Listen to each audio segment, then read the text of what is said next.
mbokk yi asalaamaaleykum mbégteex bànneex la ñuy am àllarba bu jot si waxtu bii di feggoog yéen fépp fu waay mën a nekk ci biir réew mi ak biti réew janoog seen télé bii di leeru jamono Walfadjri baatu ñam lu baat rawatina seen émission bi lee di Selebe Yoon ñu fiy pencoo lépp loo xamante ne dafa yemook actualité ayu bés bi askan wi bëgg ñu leen ci gindi ñu ciy dalal ci plateau bi ay kàngam yoo xamante ne seen xam-xam day màcc ci fànn boobu tey suñu plateau ñu dalal fii Mamadou Thiam fare ci Benno Bokk Yaakaar ak ki nga xamante ne moom moo di El Hadj Malick Ndiaye bu Pastef laata ñuy gën a xuus jëm ci ponk yi ñu fi dajale dama leen di bàyyi ñu nuyoo ba noppi ñu doog a xuus ci waxtaan bi El Hadj Malick maa ngi lay nuyu. maa ngi lay fay Soxna Awa di nuyu sama naataango Mamadou Thiam di profité aussi ci occasion bi comme depuis lors maa ngi door a ñëw Walfadjri jaale waa groupe Walfadjri yëpp suñu kilifa gu tedd gi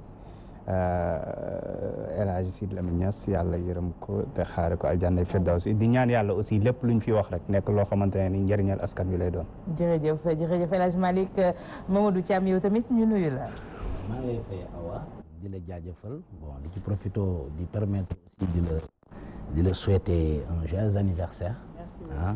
donc yàlla defal la xéewal at bii di ñëw at bi nga dugg nii nekk at yi dàq ci sa àdduna et que lii ñëw ci kanam tamit gën a neex donc di def comme suma xarit donc El Malick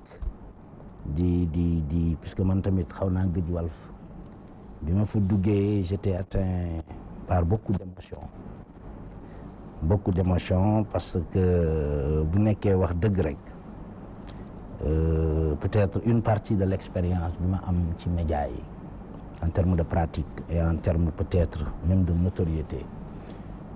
dama ko devoir grandement à Sidy Lamine Niass bi may njëkk a invité Dîner ak Jamono prévoir moo woon beneen émission bu jiitu dañ ma invité woon mu seetaan ko ne mais kii war naa mën a ñëw Dîner ak Jamono immédiatement ma enchaîné donc mu nekkoon quelqu'un koo xam ne nii li ko ñoroon rek mooy quelque part la promotion des talents l'identification des talents leur reconnaissance et leur valorisation quel que soit fi nga bokk ak quel que soit ni nga mel donc bu may dugg sànq j'étais très ému j'étais très touché di ko ñaanal yàlla di ko jaal tamit njabootam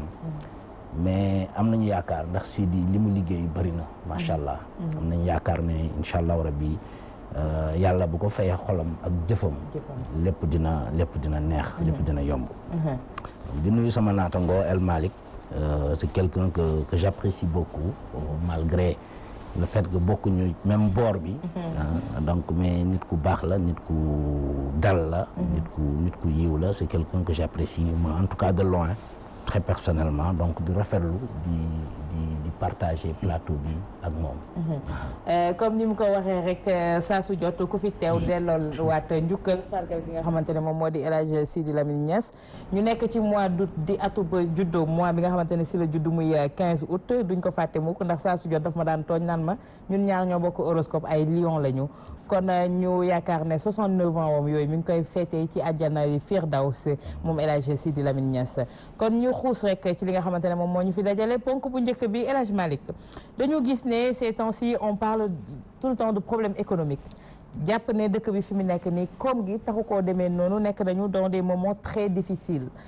tey soo doon analyser la situation socio-économique du pays en ce moment lan ngay wax. waaw jërëjëf Soxna Awa yaakaar naa ne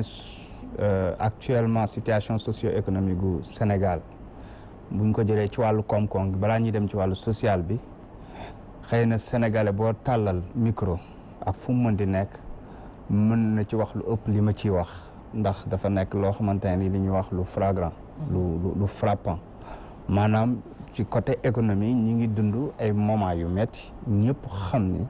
Sénégal jamono yi économie bi dafa nasax nag nekkul loo xam ni lu bees la xëy na aboutissement la parce que li ko nasaxal commencé na depuis ci premier mandat wu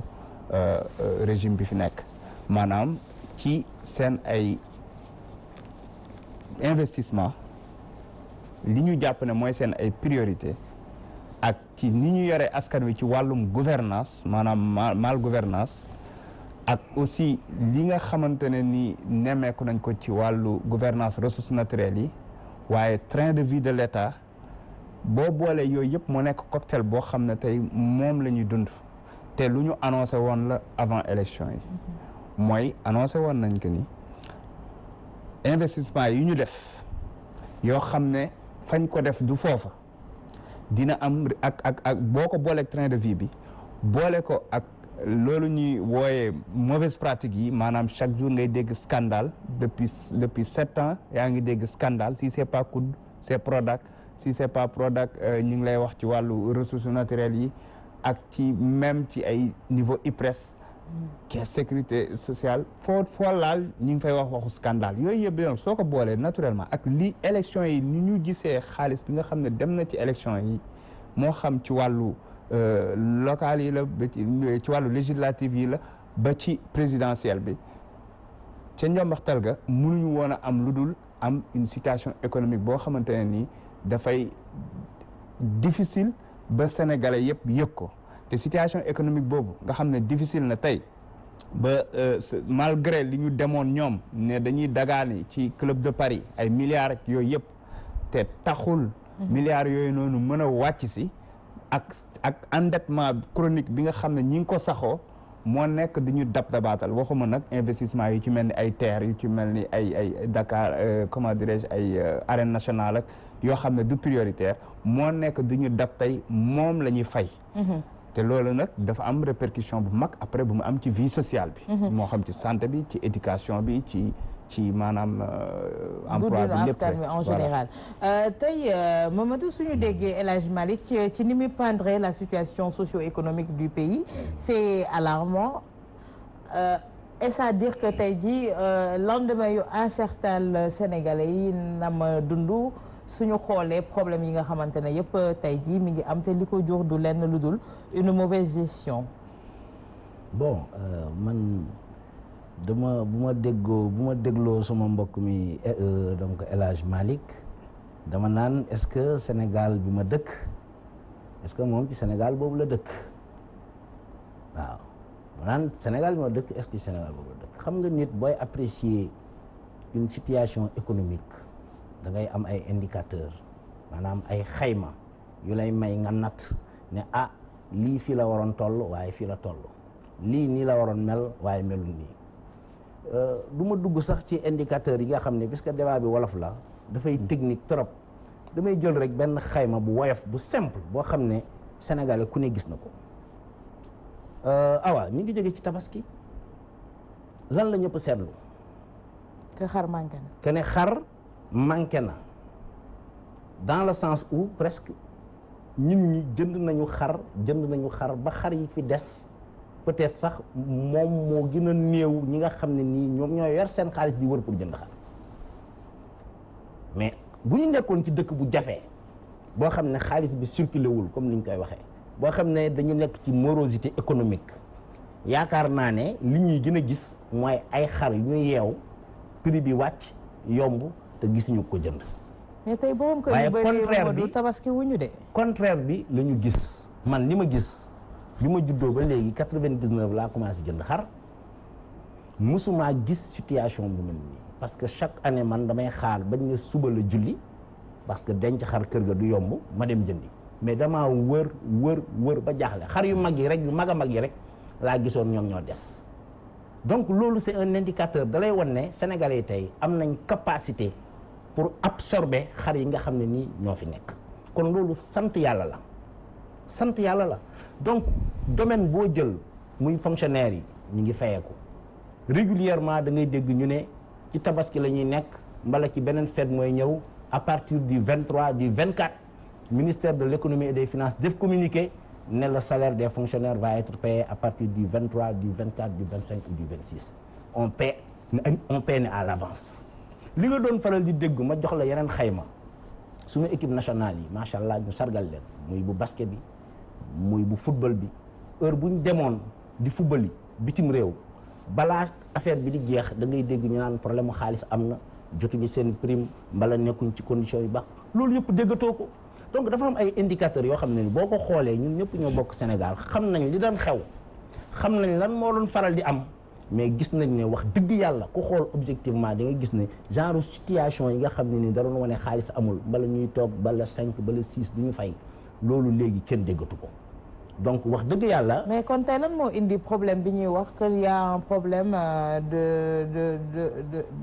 économique au Sénégal tey jii. ci yenn structures yi si yenn branches yoo laal yoo xamante ne itam day am répercussion. vous me parlez de paiement de primes. certes là c'est autre chose c'est pas par rapport au vécu des Sénégalais. et de salaire au niveau des fonctionnaires. c'est autre chose et des retraités. mais tey jii par exemple retraités yooyu ngay wax ñu ngi jooy.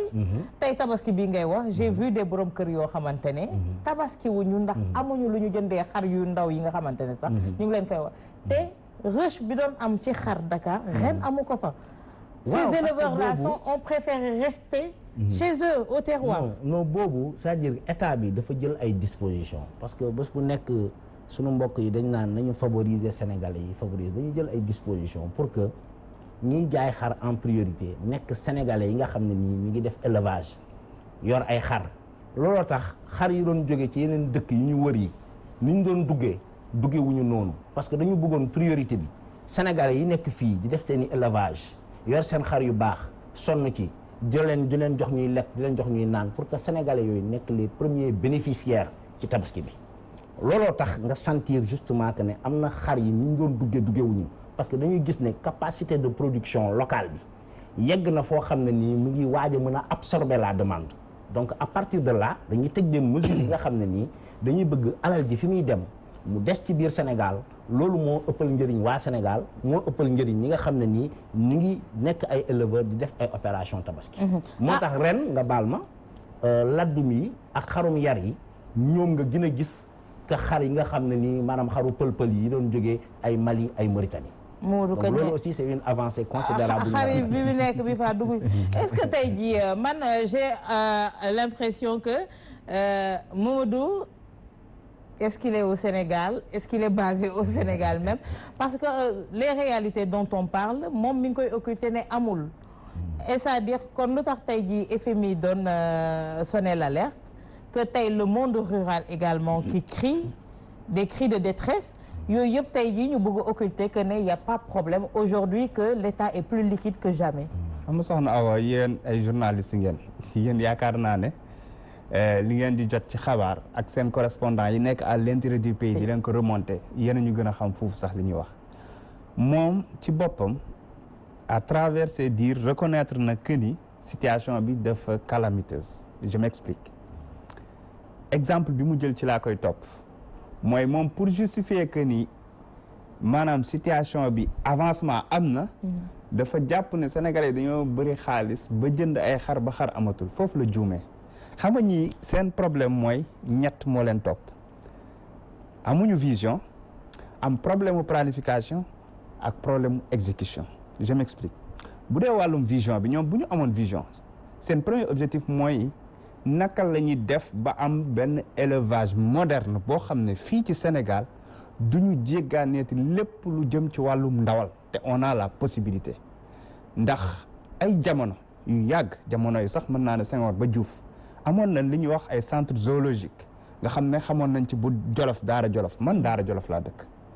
nga xam ne cheptel bi foofu beneen affaire la woon amoon nañ bu nekk aussi dans la région de Kolda yu mel noonu bu ñu ko yokkoon ak li ñuy wax amélioration des races waaye li ñuy wax aussi politique boo xam ne dinañ fexe ba ndox mi accessible partout ba nga xamante ne nii ñii yëngu ci wàllum jur gi fii nii dañuy am excédent sax bay jaayi à l'extérieur dans le marché sous-régional excuse-moi mais c'est le contraire Sénégal pour ñëpp am xar il faut ñu ubbi frontière Mauritanie ubbi frontière Mali mais loolu du gàcce ak ñun Mauritanie ni nga xam ne ñun ñoo ko ëpp ay conditions pour am xar yu doy pour am élevage yu doy ndax mel ni désert bi mel noonu Mali ñoo ko gën a am ay terres fertiles ñoo ko ëpp ndox ñoo ko ëpp lépp donc foofu problème mu vision la ñu am mais bu ñu amoon vision bu baax dañu naan dans le court ou moyen terme bëgg naa kat en termes de moutons et cetera aussi am nañ statistique yépp war a xam la moo mën a doy Sénégal problème planification mooy laataa ñu yegg ci loolu war nañu mën a planifier de sorte que pénurie de mouton du am. comme instant yi dañu obligé di jéggaani pour que ñëpp mën a am xarum tabaski. waaw nañu planifier mais ñàkk planification ñàkk utiliser les données statistiques moo leen yóbbee le ministre actuel Samba Ndiobène Ka di sama frère de Daara Jolof aussi moom moo ñëw premier mandat am je peux dire mu tombé ci pénurie am te jaaxal na ma quelqu'un boo xamante ne nii je sais que xam na wàllum élevage bu baax a baax a baax mais le véritable problème mooy planification comme planifié wuñu étudier wuñu données yi xam li Sénégal li mu war a soxla ci xar dëgg ñu ne dañuy tëj frontières yi pour privilégier sàmm yi nekk fii nii ak éleveurs yi ak ñoom seen waaw yow matalago nga tëj li fi nekk doyul naka la nit ñi di gisee xar bu koy jënd man à Daara Jolof je dis bien parce que fa laa tabaski la veille xar amatul woon ci marché bi j'ai des grands frères yi nga xam ne dañu nekkoon à l'étranger wala ci Dakar yooyu biñ ñibbisee bëgg a jëndi xar cumbur xar mboote la ñuy jënd à 85 000 jëm 100 000 francs daara ci boppam manqué xar lu mësul am c'est inédit li ko waral nag mooy encore une fois ñoom dañuy tëñaxe di dem rek dañuy étudier et te loolu tamit moom mooy feeñ ci exécution bi parce que si soo amul vision bu baax boo xam ne c'est biaisé wala nga am vision mais amoo planification bu baax mais exécution bi day faussé day gën a rek creuser maanaam day gën a dugal ci guuf donc loolu ci wàllu moom li mu waxoon ma koy jëlal exemple mais tey soo jëlee situation sénégalais yi ci wàllum pàcc ci wàllum jàng wax ma ban secteur moo amul remous ban secteur la nit ñi nekkul di ñaxtu jamono yi ci Sénégal xaw ma ko ñàkk bi yegg na ci foo xamante ne nii institution internationale yi alerté nañ que famine mu ngi fi Dande Maayo Fuuta bi ñoo doon marché mon frère xam naa ne yaa ma leen gën a xam seetaan nga ko ñoo doon marché ndax ay situation yu catastrophique yi ñuy dund jamono yi nii foofu dans le Fouta nga dem Kolda kazalika nag noonu nga dem Jolof foo dem ci Sénégal jamono ji foo laal day métti li naan yaramu mag la te loolu nag amul mandarga parce que man doo ma génneel ay chiffres wala ñoom ñu pomper seen ay chiffres génn def ay présentation PowerPoint wax lu leen neex li ëpp solo mooy ca pandaw ga askan wi moom lan lay yëg loolu rek moom moo am solo te askan wi li mu yëg nag mooy coono goo xam ne waxoon nañ leen ko nee nañ leen deuxième mandat bi ngeen juumee ba jox ko di ngeen mere ku leen deful dara. mu mel ni répercussion situation bi askan wi di dund jamono ji Mamadou te ñu koy wax répercussion bi moo di ne une mauvaise gestion ci anam gi nga xamante ne moom ngeen joxe certains marchés moom ngeen lëkkaloowee itam ak biti réew ñoom ñu ci tirer les dividendes ñun ñuy trinquer comme je dis te mu nekk ci waxtu boo xamante ne itam askan wi ñoom ñi ngi sonn lot rawatina ci li nga xamante ne noonu la ñu war a dundee promiscuité bi ñuy dund ci wàllu loyer yi courant beeg ndox mi jamono ji gis nañu comment ça se passe factures yi dafa gën a yokku ndox mi pour nga am ko ñii dañuy am suba si ñii am ngoon si te mu loo xamante ne ñu ngi koy dund ci biir askan wi on n'a pas besoin comme ni ñu ko waxee de chiffres wala d'indices pour pouvoir déceler ce mal là. waaw wax nga dëgg xam nga foofu moo tax ma ne la sànq puisque ñi ñu ko seqal bu ñu génnee ay chiffres officiels tegal leen ko ñu teg ko de côté am nañ ci droit mais dama leen di fàtte rek ñoom dañoo bëgg a yor nguur gi nit da ngay am benn sens de responsabilité état kenn moomu ko. état continuité la du am rupture. ëllëg keneen ko yor nguur gi di nga appuyer wu forcément ci service de l'état yi fi nekk technostructure bi appuyer wu ci ingénieurs yi chiffres yi ñuy génnee mu doy leen mu jaar fi mu war a jaar partenaires yi valider ko nga joxe ko mais ñoom seen position rek mooy lépp lu baax baaxul ñoom lépp lu baax lu génn ci ñun dafa am lu ci laxasu mais am nañ ci droit xam nga ñun fan la ñuy sante fi ñu sante mooy li coow li bëri yëpp li opposition bi di jéem a naxasal suñu jëf yëpp danañ suul ker du ko tere feeñ bi ñu demee ba cëppaandaw ga ki nga xam ne nii mooy askanu Sénégal qui est l'évaluateur suprême des politiques publiques askanu Sénégal dafa taxaw ne leen déedéet juum ngeen dafa taxaw ne leen li ngeen jàpp ak li ngeen xalaat wutee naag ñun li ñu jàpp ak li ñu xalaat askanu Sénégal da leen wax ne Macky Sall nii ngeen di diingat pendant 7 ans lu mu def ngeen ne baaxul ñun askan wi neneen la ñuy xalaate neneen la ñuy gisee moo tax askan wi majoritairement dès le premier tour reconduire son excellence monsieur le président de la République. Mais est-ce que loolu mooy baromètre bi tey jii pour seen gouvernance xam nga est-ce que vous n'êtes pas rattrapé par comme ni ñu wax sànq ces contrats que vous aviez signés yoo xamante ne waxoon nañ leen ne soo leen àggee ci deuxième mandat bi ça allait être dur pour vous pour pouvoir gérer ce pays-là. waaw xam nga moo tax ma ne la le baromètre suprême bu nekkee ci démocratie nekkuñ ci système boo xam ne nii maanaam ay communicants mbala ñeneen ñoom ñoo koy décider ñoom ñoo koy gérer non dañu nekk ci démocratie or baromètre bu gën a fiable en matière de démocratie c'est une élection démocratique. Suffrage universel ñun ñi ñëw joxe seen chiffre li mu nekk démocratie moo tax macha allah seen leader jógee moins de 2-3% dem 15% def un bond exceptionnel ñu ko ciy féliciter donc di reconnaître que ne démocratie moo ko may loolu. yaa ngi dégg comme yéen ni ngeen war a reconnaître démocratie moo ñëw askan wi taxaw parce que askan wi aussi moo tax ñoom boo leen di déglu li may metti bu ñu sañoon lépp metti lu metti ñu ne askan wi ñaw waxoon nañ leen ko. ñoom tey loolu lañ bëgg a sëq ak askan wi ñaw waxoon nañ leen ko mais dañu war a respecter askanu Sénégal ñu xam ne bu neexee li neex pour ñun ñëpp la ndaxte ñun ñëpp ay sénégalais lañ ndax kër gu nekk boo fa duggee di nga fekk ku bokk ci parti bi bokk ci parti bële bu mettee ñun ñëpp ñoo koy yëg ñu respecter suffrage universel bi nangu ne fii ba 2024 fii ba 2024 son excellence monsieur le président Macky Sall moo fi nekk effectivement bu amee lu ñu jàpp ne baaxul ñu ne lii baaxul ñu proposer ay solution buñ ko bëggee buñ gisee tamit lu baax ñu ne lii baax na mais man de indicateurs yi ma am leer na naññ Aïssatou mi ngi naan étudiants yi ñu ngi kaas mais étudiants yi il y a 1 an la ñu yokk seen bourse wàññi seen nekk wàññi seen restauration mu doon lu jafe itam est-ce que loolu ça en vaut la peine si ñu ngi koy jot man dërëm bu teew moo ma gën a ñaar dërëm yi ñu ma dig ñu ngi koy jot yaakaaruma ne étudiants yi toog nañ am des mois d'arriéré des fois day yéex a ñëw de quelques jours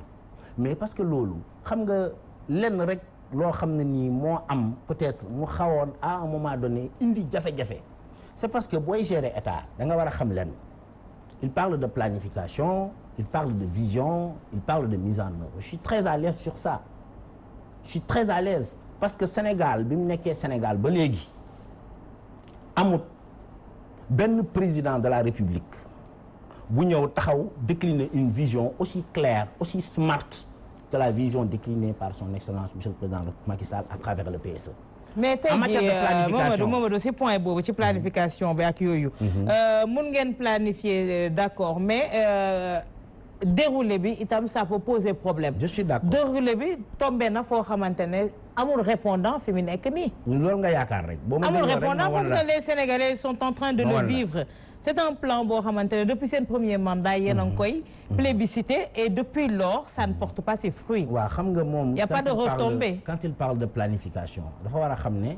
planification absolue waaye amul fenn quand on parle de planification une planification elle est mise à jour elle est réactualisée day am ay versions 00 01 02 et cetera donc bu ñu planifier suñu PSE teg suñu PAP 1 mu jeex ñu déroulé ko macha allah sans trop de difficultés. teg suñu PAP 2 ma fàttali ko bi ñuy def PSE dañu identifier ay scénario bu optimiste scénario bi nga xam ne nii dafa moyen scénario bi nga xam ne nii dafa xaw a pessimiste mais scénario yooyu wala scénario yooyu pour être orthodoxe dafa lalu woon sur des facteurs internes et externes yoo xam ne nii peut-être maîtrise bi du yomb parmi les facteurs externes yi nga xam ne nii maîtrise bi du yomb il y a la problématique justement des cours du baril du pétrole ça loolu ñëpp xam nañ ko lorsque les cours du baril du pétrole bi mu amee dañu revoir suñu planification def une nouvelle version déterminer des leviers pour mën a justement pour mën a assurer la soutenabilité des prix wut d'autres ressources donc bonne additionnelles yi tax les politiques sociales yi nga xam ne nii commencé woon nañ ko ñu bañ ko abandonner looloo tax il y a eu cette hausse légère sur le prix du carburant afin de permettre justement à l'État du Sénégal. tey si point boobu pendant un bon bout de temps il y a pas de hausse du baril du pétrole. oui tey loolu économie boobu ngeen def tey ji moo waroon a servir de pour mu compenser yokk bi nga xamante ne mu woon ngeen ko def. mënoon na ñàkk bu fekkoon ne. xaalis boobu ñu économiser tey ji fan la dugg si côté boobu c'est la gestion encore qui est décriée. non xam nga da ngeen comprendre logique gu président Macky Sall. le président Macky Sall sur quel point ma ñëw ci gis nga vision bi muy wax ma indiwaat ko. ci vision dafa gëm loo xam ne nii Sénégal dañu war a nekk dans une société boo xam ne solidaire c'est l'un des axes des 3 axes du PSE société solidaire boobu moo tax président jël ay dispositions plus de 250 milliards ñu def ko ci ay sénégalais yoo xam ne ni liggéeyuñu mosuñoo fayeeku mosuñoo yëg dara directement ci état koppar bu jóge ci ñoom comme lii xew ci dëkk yu mag ya France ak yeneen dëkk yi nga xam ne nii seen politique sociale dafa baax ñun la yow boo nekkee néew di doole boo liggéeyul chaque 3 mois état bi dina ñëw yëkkati benn montant jox la ko. mais est-ce une bonne option. mais c'est une bonne option. à la longue qu'est-ce que ça. c'est une bonne option xam nga lu tax lu mu jur ay bor. c'est une bonne option xam nga lu tax. Sénégal pendant longtemps boo demee ci àll bi néew di doole yi ni ñu doon yëgee suñu état mooy rek bu ñu waree ñëw lever ay impôts mbala bu ñu waree benn président war a ñëw foofu mbala bu ñu waree nangu seen suuf. pour la première fois les couches vulnérables yëg ne ñoom dañoo nekk ci Sénégal dëkk boo xam ne dañ ko bokk ak ñeneen ñi. du ñu xaar ñu sarax leen mais état bi mooy ñëw ne xaalis bii di dugg. mais est-ce que jàngal nit ni ñuy nappee moo gën nga koy may jën. waaw parce que loolu da nga gisul il parlait de planification ay étapes la ay strate la xam nga boo fekkee nit balaa nga koy jàngal mu napp jox ko lu mu lekk ndaxte bu lekkul xëy na suba mu dee. fexeel ba gérer la situation d'urgence boo ko maîtriser après nga dem level 2 niveau 2 mooy de plus en plus ndimbal boobu ñu leen di jox sous forme de bourse familiale dañ koy transformer en bourse d'entrepreneuriat pour que xaalis boobu ñu leen jox bi ñu régler les problèmes de base ñu mën a lekk mën a naan mën a faju mën a am lu ñu régler yenn soxla yu ndaw yi ñu jàll deuxième étape looloo tax DER ñëw délégation à l'entrepreneuriat rapide pour que bourse boobu nekk plutôt une bourse d'entrepreneuriat mais ay étapes la sur ces financements là comme lu muy wax vision planification ak gestion dafa am solo ci biir réew mi te yaakaar naa ne Mamadou point yu bëri da ngeen ko occulter wala da ngeen ci nangul ubbi seen i gët pour askan wi wax ci ak yéen même pas wax dëgg yàlla loolu ñu fi indi pour waxtaan lépp sujet bi ngeen indi rek ñu waxtaan ci inshallah xam nga dinañ am problème pour expliquer ko man bi muy wax rek avant muy wax xam naa ne ci ay mbiru baril pétrole ak yooyu la jëm kon sant yàlla non parce que vous cherchez des excuses xam nga tey soo xoolee da nga jël wàllum élection nga ne dañu renouveler Macky Sall mandatam peuple bi da ko def confiance et cetera. c'est clair élection yi moom ñëpp d'accord nañ ne processus électoral depuis le départ jusqu'à la fin jaay doole lañ ko gérer jaxase carte gi changer carte électorale bi bombardé ay Fouta ay Fatick nga gis fa ay taux de participation ak ay nombre d'électeurs yoo xam ne Sénégal musu koo xam waaye tey boo jëlee exemple yan gox la Macky Sall gën a ëppale par exemple taux bu ko voté Fouta ak Fatick tey jii nii jamono jii may wax ay yow Fouta ak Fatick ñoo fi njëkk a génn marche taal pneu ci ay buddu kër Macky Sall Fouta ak Fatick kon askan wi nga doon wax ne ñoom xëy na nax nañ leen tuur nañ leen lëndëm jaxase nañ seen xel wala ñu voté ci affection mbokk ay affaires yooyu ba nga ne ñoom dañoo renouveler Macky Sall mandat bii nii forcé ba am deuxième mandat lu tax Fouta bi ngay gis ay 90% Macky gagné ko fa ak Fatick lu tax ñoom ñoo njëkk a génn ne wuyaay yooyu ñan ñoo génn foofu waaye est-ce que mën nañ ñoom est-ce que xam nga ñaata % lañ. lan la ñu représenté chiffre askanu Fouta lañ gis ñuy marche. non une partie. non Fouta la le mouvement Dandamayo xam nga ne mouvement bu mag la. dans le Fouta kon am na 10% yu. non dama ne non c'est tout à fait logique. gis nga am na 10% yu àndul ak moom ñooñu bu leen neexee ñu manifester. sëriñ bi man damay mon frère comme ni ma lay dégloo rek ba mu jeex. déglu ma rek après nga ñëw. amul benn problème. Fuuta la ñu gis ñi marche. Fatick la ñu tey da ngeen waxoon ne titre foncier la yéen a ko wax de. xëy na ñun ay locataire lañ fa pantare lañ fa am peut-être. foofu nga gis ñu marche. Fatick nga gis ñi taal pëna ci buntu kër président de la République. loolu moom munoo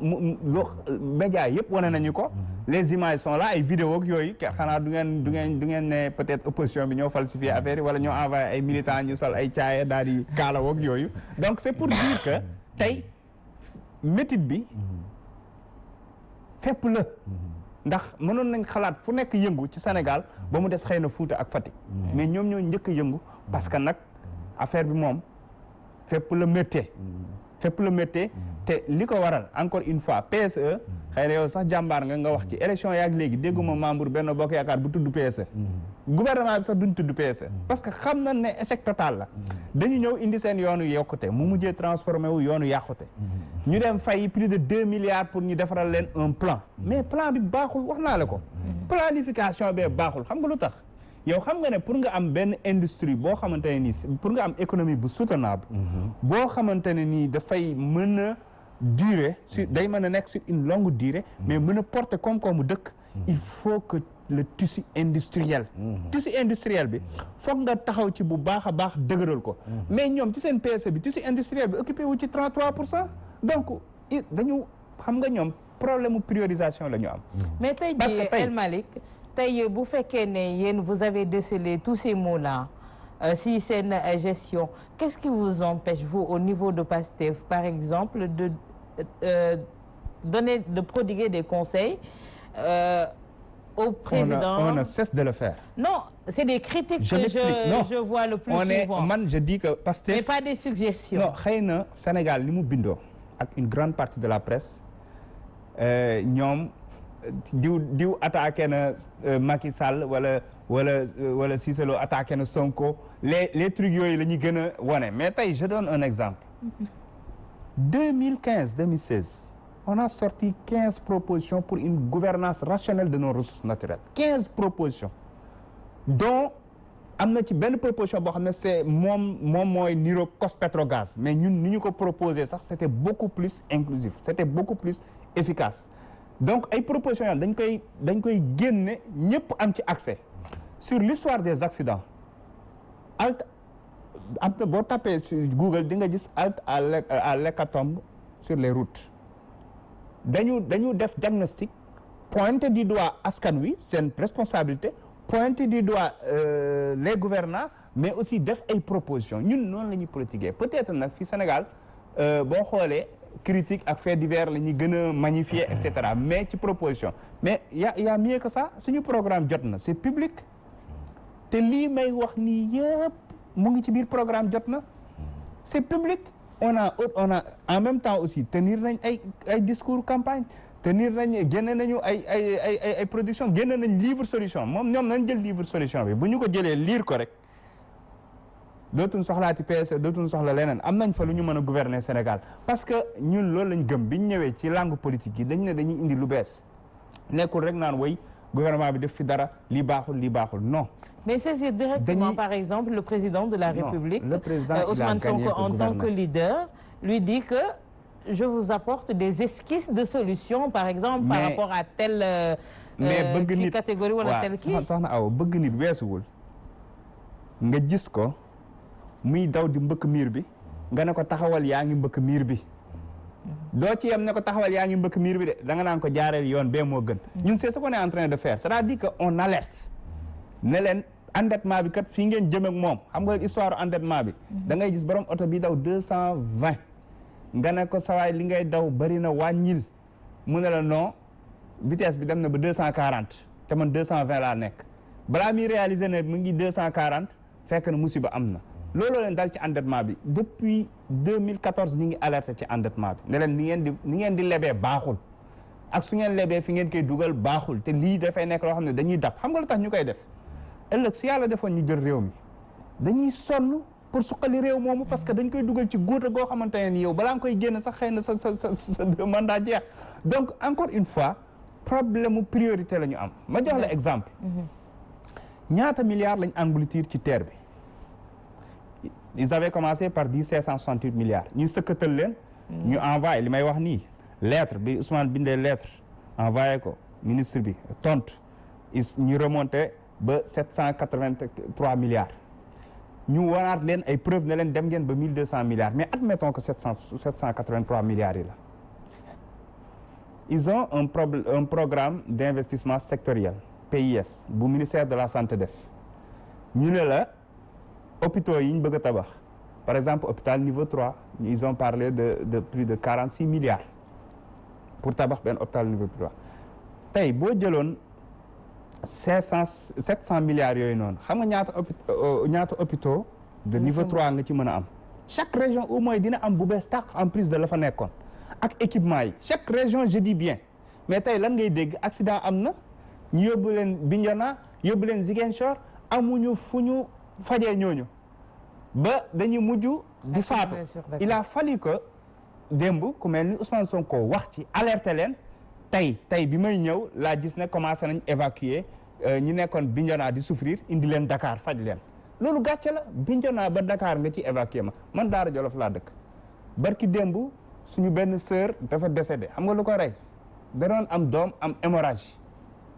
on n'avait pas le matériel là-bas à Daara amuñu banque de sang le temps ñu ne dañ koy rawale Louga te gis nga yoonu Dakar Daara Louga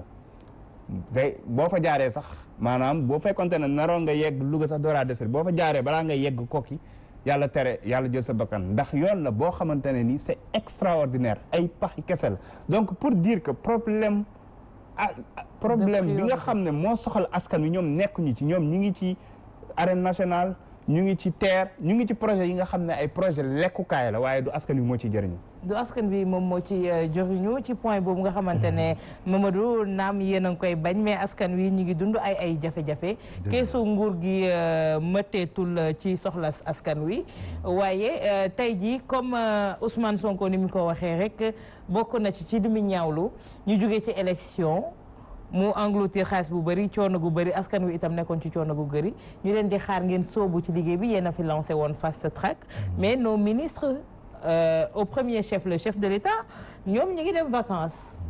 ci waxtu bu nga xamante ne les Sénégalais sont en train de trinquer je ne cesse de le répéter tey ji Ousmane Sonko l'a dénoncé ni mu ko dénoncé ñeneen ci askan wi itam noonu lañ koy dénoncé est-ce que vous pensez que c'était opportun tey ji nguur boo xamante ne bi ñu ko faleek léegi yàggul ñoom ñu lancé fi fast track vu les difficultés qui assaillent le Sénégal ñuy dem vacances. D'accord jërëjëf Awa balaa ma ciy tontu rek nga may ma puisque suma xarit bi dafa jël temps de parole bu xaw a gudd développer beaucoup de points dont yu bëri vraiment am solo. Peut-être dans le cadre du débat contradictoire ma mun ci tontu avant may ñëw ci nga baal ma ci deuxième point boobu wax na lu bëri wax dëgg yàlla lu ci bëri nag am na solo dama ci bëgg a tànn rek 2 ou 3 points premier point bi muy wax mooy affaire industrialisation bi dama koy jël prétexte parce que industrialisation ñëpp xam nañ ne ci chevaux de bataille Ousmane Sonko la bokk na ci li nga xam ne nii c'est au cœur de ce qu'il appelle ses solutions nee na ñun defuñu industrialisation et cetera alors et malheureusement c'est eux qui nous disent que ñun xamuñu planification gis nga industrialisation boo koy def industrialisation du finalité moyen la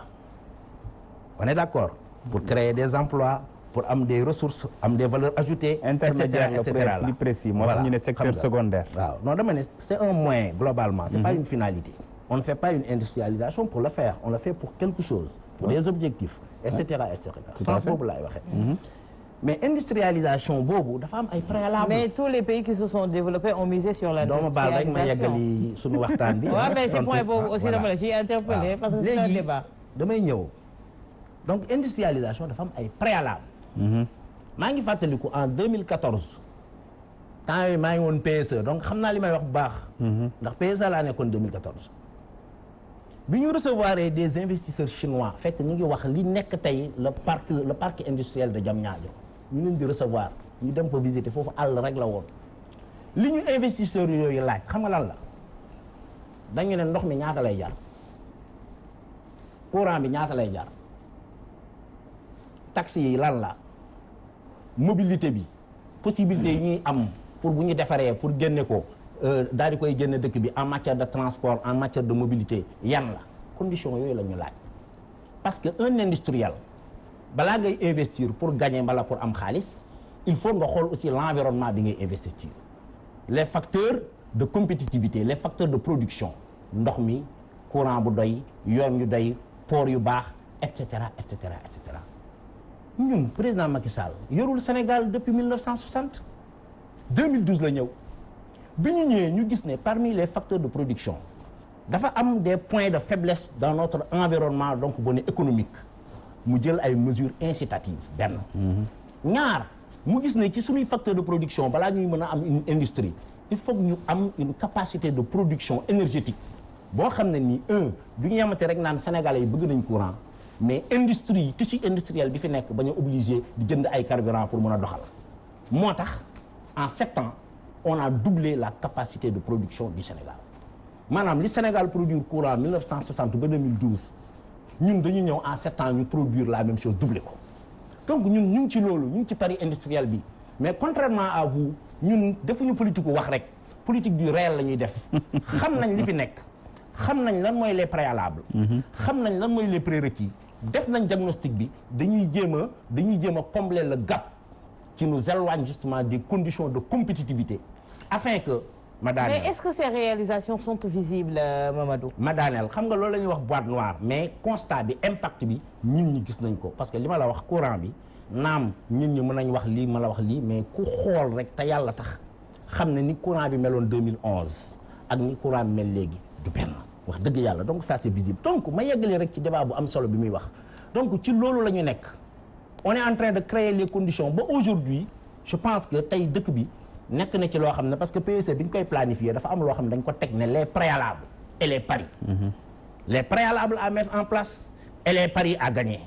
yooyu le président Macky Sall song moo tax bi ñu waxee infrastructure amul njëriñ bala leneen dañoo comprendre lul ndax boo amul infrastructure boo amul moyen de transport ak infrastructure de transport ak infrastructure de transport non seulement des hommes mais des marchandises sa pari industriel boobu ngay wax day sooxee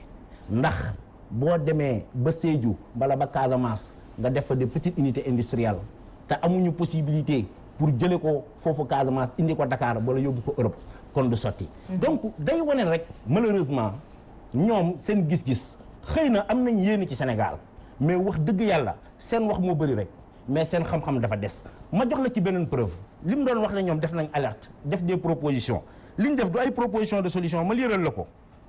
dama dugg ci page Facebook am mu rappelé loo xam ne nii ñoom dañ ko waxoon depuis le mois de mai effectivement ci affaire transport bi ci affaire accident bi mais boo xoolee mu ne appel à la responsabilité de la part des autorités publiques pour plus de vigilance dans la conduite des visites techniques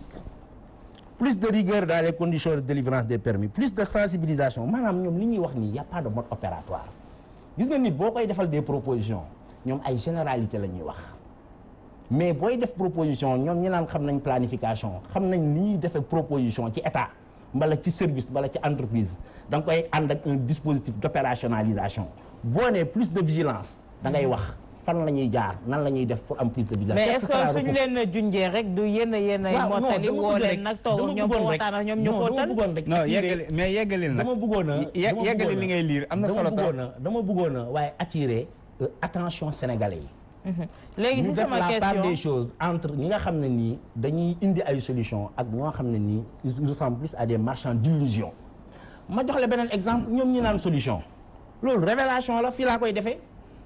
Ousmane Sonko di expert kenn mënu ko weddi am xam-xamam nekkoon impôt et domaine Ousmane Sonko bi mu créé entreprise am bu ñu ma weddee dañ ma porter plainte bi mu ko créé cabinet bii mu créé bi mu ko créé site internet ba je l'ai révélé publiquement Ousmane Sonko il est incapable même site internet professionnel bi mu créé pour présenter son entreprise ñëw bindal boppam mbala ñiy liggéey ak moom mbala ñi koy liggéeyal ñëw présenter seeni service présenter seeni produits présenter seeni solution dañu dem ci benn site internet d'une autre entreprise privée française dugg ci site internet am pomper la fa nekk yépp ñëw copier ko coller ko sur leur propre site internet ma def ci vidéo comparer rubricage bi comparer contenu bi nekk ci site B ak bi nekk ci A ba Z dama ko publier rek quelques heures après ñu mettre leur site hors ligne ça veut dire quoi quelqu'un qui n'a même pas la capacité et la compétence de gérer sa petite entreprise personnel qui lui appartient, qui est obligé d'aller copier et de pomper le site père d'un concurrent français toog ba am Mamadou Thiam ci sobaayam def gëstu gis na lii copier-coller la def d'une entreprise privée mu daal di def son site hors ligne da lay wan ne ñii ca wax ak te critiquer la ñu xarañ. mais est-ce que du yéen seen problème foofu la situé wu tey jii vous ne vous focalisez pas sur ce que propose Ousmane Sonko, mais vous vous focalisez sur sa personne. Peut-être que c'est sa personne qui dérange. Dara, en fait. Et ça vous retarde sur... Non, dafa xamul dara. C'est-à-dire loolay problème li nga moomal sa bopp yow Aïssatou. Mais quand il vous dit également que tey jii ces ministres-là ne devraient pas être en vacances et le président de surcroît tey ci point boobu pour qu'on puisse avancer. Mais li nga moomal sa bopp boo ko mënta gérer. boo ko mënta gérer avec efficacité ngay dem. di plagiat di def copier-coller lekk nañ moom kon bu ñu la joxee réew mi foo jëm léegi yooyu li nga wax nii loolu benn fenêtre la woon rek parce que dañu sonal ak wax ju bëri te xam nañ ne xamuñu dara alors te dañ leen jox ay preuves leer nañ pour li nga wax vacances xam nga Aïssatou nit ku nekk plutôt Awa maa ngi jégalu nit ku nekk même dans la Bible suñu mbokk chrétiens yi dans la Bible dañ ne Dieu yàlla dafa liggéey muy liggéey suuf si daf ko liggéey ci juróom benni fan juróom ñaareel bi mu toog dallu ñoom noonu lañ ko waxee en résumé moo tax boo xoolee chrétiens yi dimanche ñoom du ñu liggéey dañ naan jour bu sacré la donc ma xam yàlla sax bu defee loolu quelque part ci misaal mu ngi naan ñu nit liggéey am na solo trop waaye noppalu tamit noppalu boo mérité am na solo président Macky Sall premièrement balaa muy dem Biarritz Popenguine fii résidence Popenguine fa la nekkoon quelques jours. naata ngoom nopp lu bëri na. Macron quelques jours matul sax une semaine. naata ngoom Macron invité ko Biarritz dans le cadre du sommet du G7. G7 nekk sommet bi nga xam ne nii dëkk yu gën a mag ci adduna bi ñoo fay daje. muy États-Unis muy France muy Angleterre muy Italie muy Canada. ñu ñëw ne Sénégal yow ndax seen modèle démocratique. ndax seen taxawaay sur le plan économique ndax réalisation yi ngeen def ak avancé yi ngeen def ñu ne Sénégal bokk nga ci juróomi ñetti dëkk yi nga xam ne waruñu ci woon bokk ñu tànn ci biir mbooloo xëcc la invité la président Macky Sall dem sommet bi war a commencer à partir du 24 mu profité ci une semaine avant le sommet et je précise président buy tukki di dem sommet du dem le jour J day dem minimum 48 heures avant pour mën a préparer dossier yi pour mën a def les rencontres donc préalables pour mën a def le briefing avec sa délégation donc boo xoolee président Macky Sall li muy jël vacances carrément Biarritz presque ñeenti fan lay doon alors kan mooy jël réew lu toll ni réew 96 heures c'est pas rien. kan mooy jël réew waaw vacances la nekk day jël vacances moom mais ci dëkk bi fi mu toll te yaa ngi wax kuy dem sommet am na président yoo xam ne le jour même du sommet la ñuy atterrir ci tarmamu dëkk boobu. non mais waaw peut-être am na ñu koy def mais xam nga état bu nekk da nga am sa culture da nga am sa logique de fonctionnement parce que ñun dañuy jàpp ne boo waree dem sommet bu mel ne G7 ay kàngam rek daje fa waruñoo def cuune on doit mettre toutes les conditions pour que Macky Sall moo tax Macky Sall bi mu faloo ba tey sommet bu mag bu am ci àdduna bi presque ñu invité ko. G7 c'est pas la première fois ñu koy invité. régulièrement dañ koy invité lan mooy retombée bi ci loolu. sommet bu mag bu am mu dem d'accord mais fan la feeñ si dëkk bi. mais balaa boobu vacances yi ñu wax donc ñaari fan ba ñetti fan la. mais ñoom ñoo fi wax fast track tombé dëkk bi nekk ci ay problème nawet bi mi ngi nii beneen ñii ay cuune lañ. xamuñu ne l'État ou dans une organisation il n'y a jamais de vacances fonctionnelles. Il peut y avoir des vacances d'individus. nga dem mais la fonction n'est jamais en vacances loolu képp ku xam organisation. ki assuré intérim bi xam na ko loolu la ñuy woowee remplacement habilité. président de la république dafay am délégation de signature amul premier ministre de kan mooy président de la république je précise dafay am délégation de signature. kan la ko délégation de signature ma fàttali la même le ministre directeur de cabinet de tout temps day am délégation de signature du président. le secrétaire général ministre secrétaire général mën na am délégation de signature du président donc ñii xamuñu état ay cuune lañ dañuy jàng parce que ki jiite seen parti Ousmane Sonko fonction bi gën a kawe bi mu mës a am yëggul sax fonction chef de service maanaam xamuñu luy organisation. d'accord cadre la nii rek qui est volatile qui n'a jamais eu de responsabilité réelle musul diriger service musul diriger direction générale musul diriger société xamul dara ci organisation. làmmiñ wa rëy na làmmiñ wa neex na xëy na yéenam bëri na waaye wax dëgg yàlla. mais est-ce que du loolu moo leen tardé yéen vous vous focalisez trop sur Ousmane Sonko. xam-xam non parce que moom laay est-ce que du yéen a ko jox benn aura bi également. xam nga porte parce qu'il pouvait passer inaperçu. wax dëgg yàlla auraam bi moo ko jox boppam ni ku nekk da nga koy reconnaître Ousmane Sonko am na talent. du ma ko nier am na talent bu mu am na lu ko yàlla may sinon du yegg fi mu yegg fii il a eu 15%. Nous respectons cela.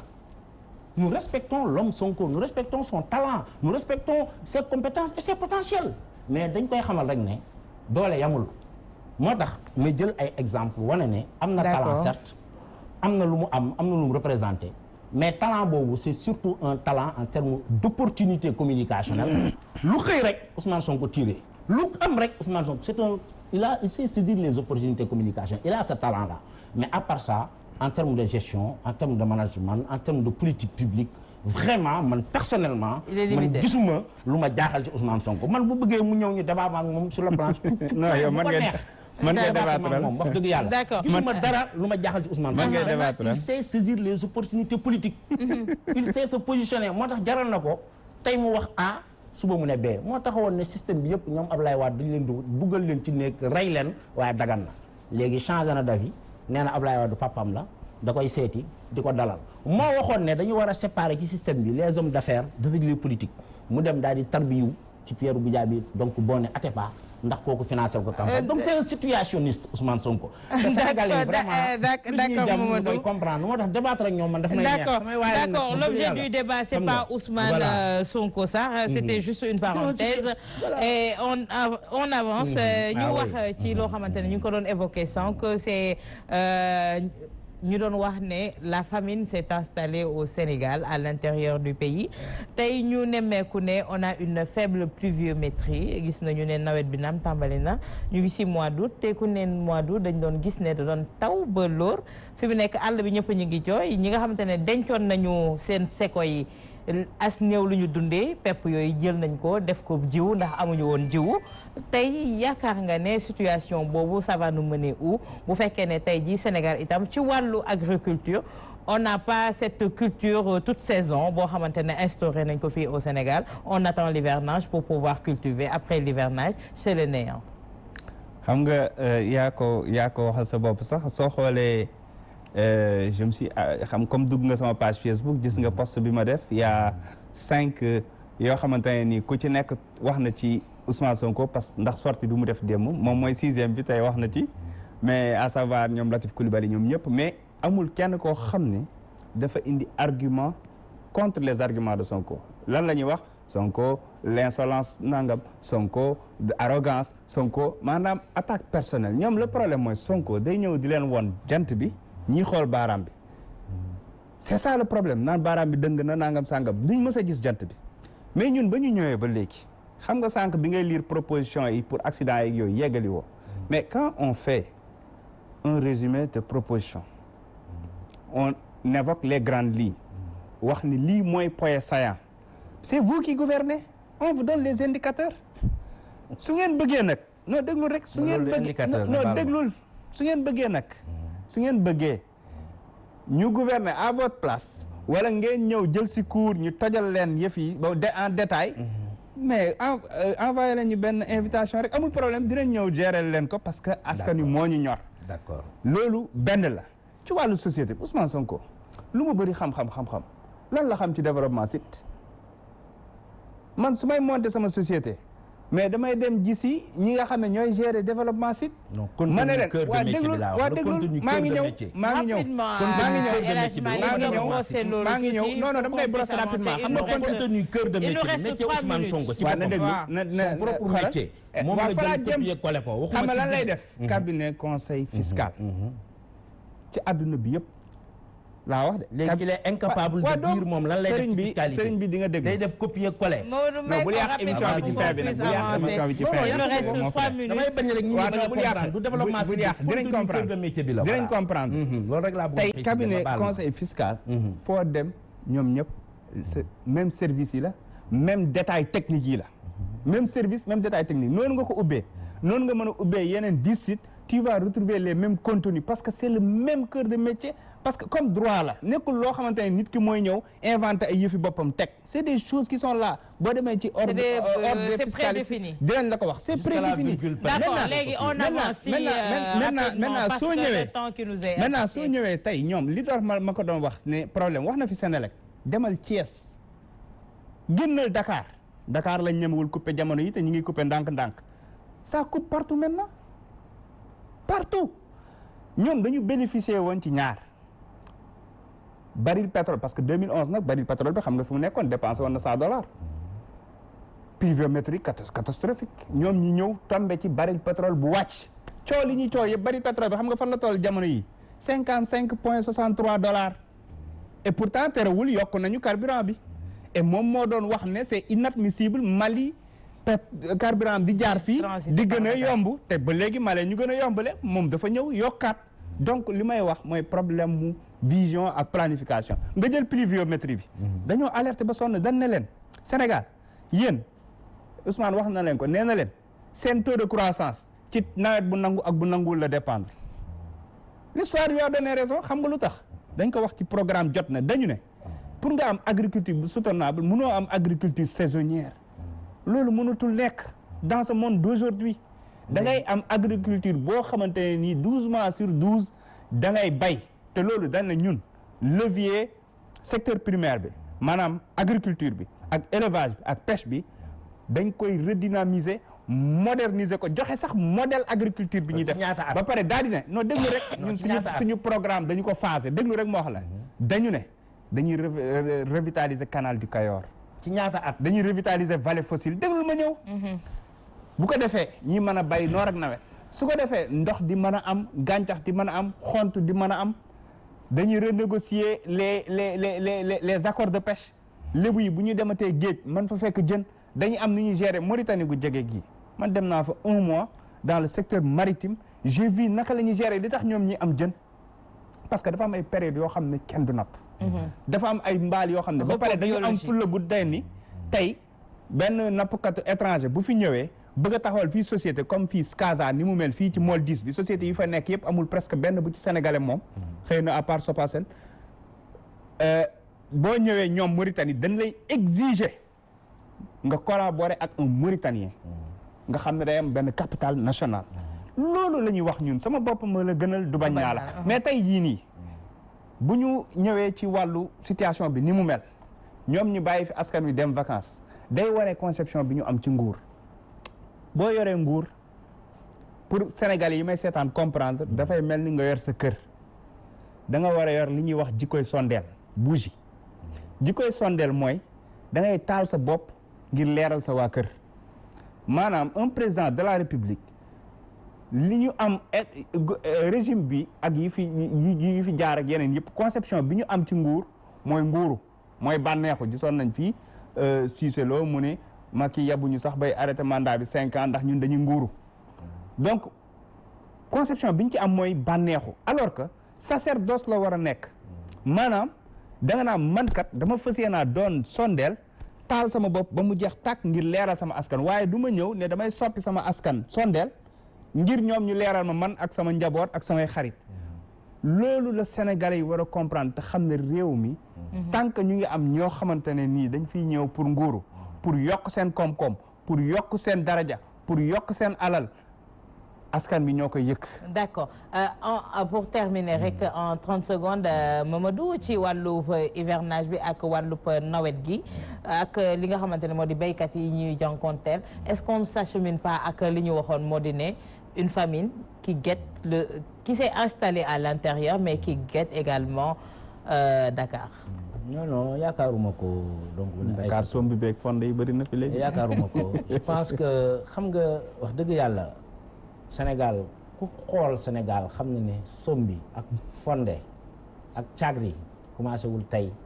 commencé wul dem. waaye ni muy sampoo ci mbedd yi moom bëri na de ci biir kër yi rek daan togg. kon yëpp léegi au contraire léegi li ñuy faral di gën a gis sax c'est le contraire bu njëkk ba chaque coin de rue chaque koñ da ngay gis jaay ko fonde mais léegi wàññeeku na ndaxte léegi fast food yee bëri. non dafa disparaître woon ñëwaat dafa disparaître woon. ñoo bëri boo xoolee nu mu tudd ñi ñuy woowee brioche bugguma sax citer ay marques mais am na benn xeetu restaurant boo xam ne nii bu njëkk ba ñaar lañ fi amoon Dakar mais léegi ils sont partout dans la banlieue. lenn rek moo ma xaw a la rëccu ci sama waa ji li mu doon wax sànq mu ngi doon wax planification parce que booy planifier da ngay koy basé sur ay objectifs yu smart yu spécifique yu mesurable yu atteignable yu réaliste dans le temps moo tax bi mu waxee ni dinañ def lii mën na ko ci ñaata at bu waxoon ci ñaata at rek il fallait ñu quantifier dina tax sénégalais yi comprendre jéego yu extraordinaire yi Macky Sall def ci affaire vacances yi pour avoir eu la chance l'honneur di liggéey ak président Macky Sall xam naa ne lim naan nit day taal sondel taal boppam pour leeral ña ca des loolu buñ ko waxee pour man Macky Sall moo tax ñu wax ko. d'accord c'est quelqu'un. le peuple va juger. wax dëgg yàlla gis naa ko xam naa ko et malheureusement amuñu temps pour mën a leeral loolu yëpp. mën nañ ko reprocher lu leen neex. non dinaa la jaay temps d'antenne boo xamante ne tu vas vanter les mérites de Macky Sall. non du mérite. lu ma gis la jaay la temps d'antenne boo xamante ne tu vas vanter les mérites de Macky. non du tout c'est la réalité wax dëgg yàlla. merci beaucoup c'est un travailleur infatigable. merci encore une fois Mamadou Thiam de la disponibilité merci également El Hadj Malick Ndiaye. di jaajëfal bu baax Assane Gueye mi nga xamante ne moom moo fare woon ci coordination bi mooy sama oustaz Assane jamono ji ñu koy ñaanal moom tamit màkkatal mu karam googu mu ñibbiseeg jàmm ak salaam kaala gi ràpp ak jàmm te mu ràppal ko te lépp lu mu fa ñaan suñu borom nangu ko waaye du côté de la régie de la réalisation technique Diobène boobu nga xamante ne dama ko bëggoon santale Ndiaye muy Cheikh Tidiane Diop ma koy jaajëfal bu baax ki ko jàppale itam di Cheikh Tidiane Ndiaye ak Issakha Diagne di leen jaajëfal yéen ñi safoo leeru jamono Walfadjri dig daje àllarba bi di ñëw bu soobee suñu borom di leen ñaanal fanaanu jàmm ak salaam te di ko sàkku ci yéen